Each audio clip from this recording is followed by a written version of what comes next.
Seeing only a blank or black screen on your Samsung Notebook 7, we will diagnose common boot issues, repair startup components, restore Windows, and get your laptop back up and running.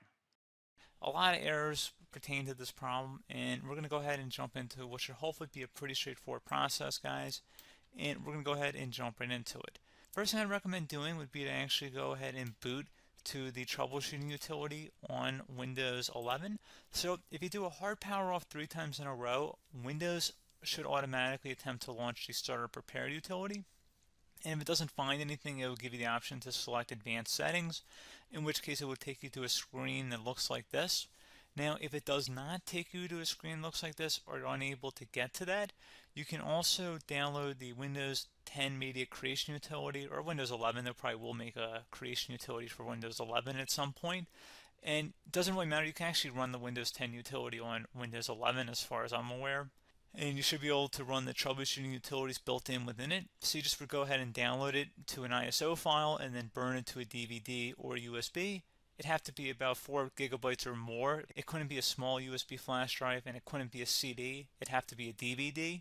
And then you'd boot your computer from it. So depending on the computer manufacturer, you'd have to tap a different key on your keyboard in order to launch that menu, in order to select what boot drive you want to go off of. So it could be anything between the escape key, F2, F8, F12, for example. And those are the function keys on the top of your keyboard. So you may have to just do a little bit of trial and error. Shouldn't take you more than a couple minutes. Googling it would probably be best before you even begin. But anyway, we're ready to go ahead and jump right into it.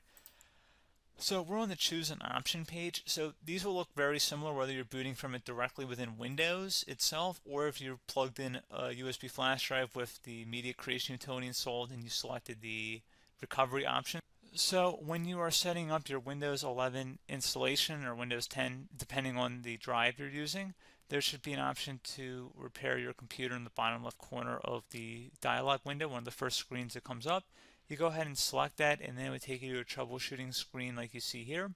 And you want to go ahead and select troubleshoot, reset your PC, or see advanced options.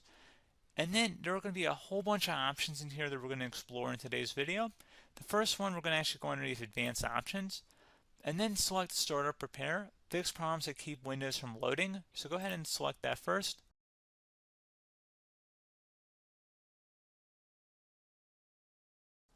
Okay, so you can see it could now repair our PC.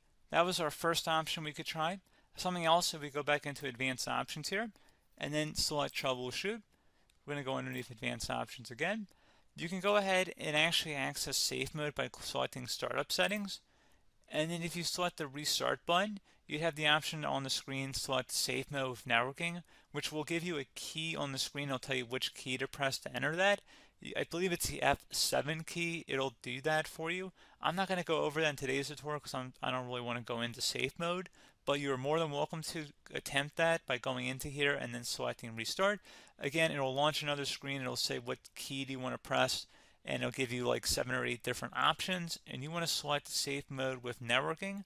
There's also an option for a command prompt too, but that's going to be something we're going to cover later in this video, and we don't even have to go through that in order to access it. So that's why I'm not going to really push for that, because unless you know exactly what's causing the problem, you probably don't need to go into safe mode. Unless you're trying to recover files, in which case then you definitely can go into safe mode, but we're trying to actually recover our computer here. So I hope that makes sense. Something else we can also try here as well would be to uninstall updates, remove recently installed quality or feature updates from Windows. So if you go ahead and select that, you can uninstall the latest quality updates, which generally is the more day-to-day updates. Feature updates are the less regularly released ones, like the big ones. I would equate it to service packs in like Windows 7 and Windows Vista and Windows XP. So larger updates that occur once or twice a year at most. And the quality updates are more just a regular update. So probably obviously depend, it'll take longer if you're going to try and uninstall the latest feature update versus quality update. And maybe you don't need to go back that far. So just giving you guys a couple of pointers with that. Something else you can also look at here, and we're going to jump into the command prompt in a little bit, but you can select System Restore, which will use a restore point recorded on your PC to restore Windows. And this is something I would highly recommend here, guys. So select Next. Assuming you have a restore point saved on your computer, you go ahead and select the most recently created one, and you'll select next, and then you'll select the drive. You shouldn't actually have to select the drive. You can scan for affected programs, but we're going to keep it all default here, and then we're going to select finish. So once started, system restore cannot be interrupted. Do you want to continue? I think we're going to select yes. I don't think we have anything better to do on our computer right now, so just give it a moment here to initialize. It will take a couple minutes to run, obviously depending on how large your hard drive is and how much is saved on the system restore point. So just give it a couple minutes here.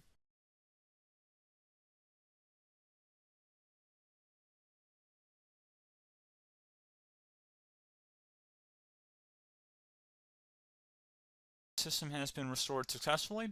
We're going to go over a couple different methods in addition to that if that did not work. So I'm just going to pause the video and we're going to start back on the recovery screen that we started with. Okay, so a couple other things we can try here too. If you go back into Troubleshoot, you can select Reset Your PC, while you choose to keep or remove your personal files and then reinstalls Windows.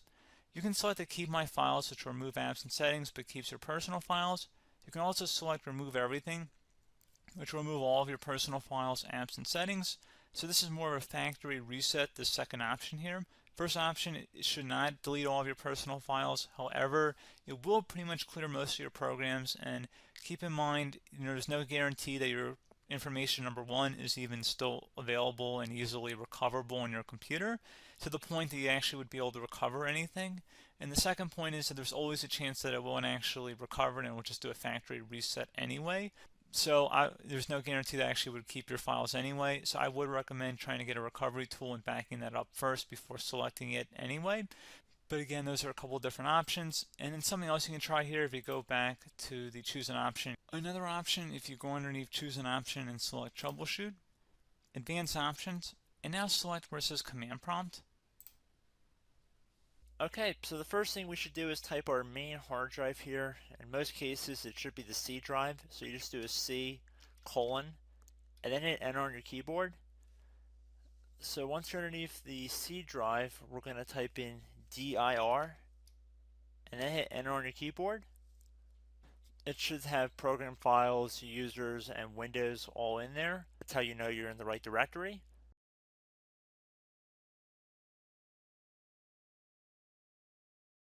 In some cases, it might be the D drive as well, so just keep that in mind.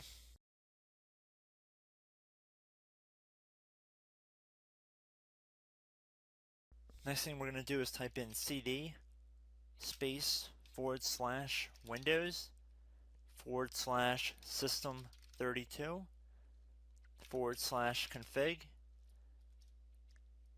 and then you're going to hit enter on your keyboard.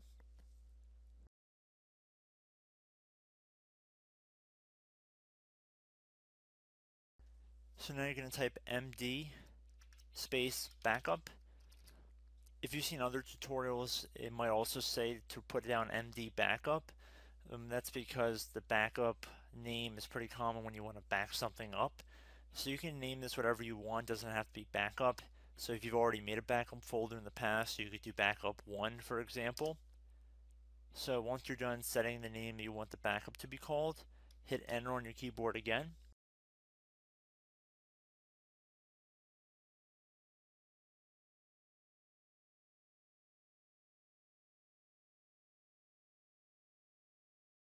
At this point you want to type copy, C-O-P-Y, space, then you want to do the star symbol above the 8 key, then do a period or a dot, whatever you want to call it, then another star sign, and then another space, and then type backup, and then hit enter on your keyboard.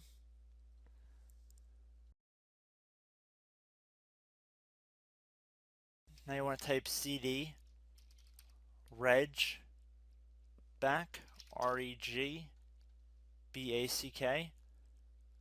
and then hit enter on your keyboard. So now that we are under the reg back, so now you want to type dir again, and then hit enter.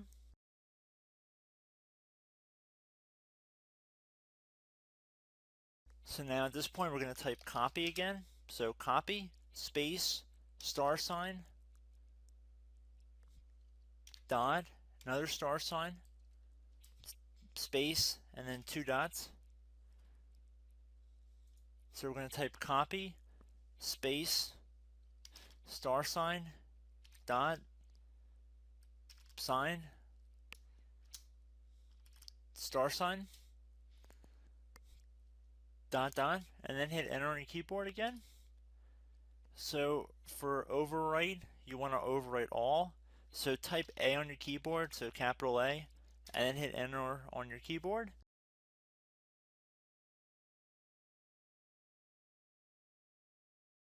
So at this point, you should be good to go. You can close out of the command prompt window, and if you accidentally continue to Windows 10, you should be all set. So I hope one of these 3 or 4 different methods we went through in this tutorial helped you guys out. Again, I'm not sure if you guys heard me earlier, but try to go back into your safe mode if possible and uninstall any programs you know might be conflicting with the Windows startup if you can get into safe mode.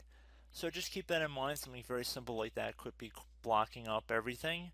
So again, I hope this tutorial helped you guys out, and I will catch you in the next tutorial. Goodbye.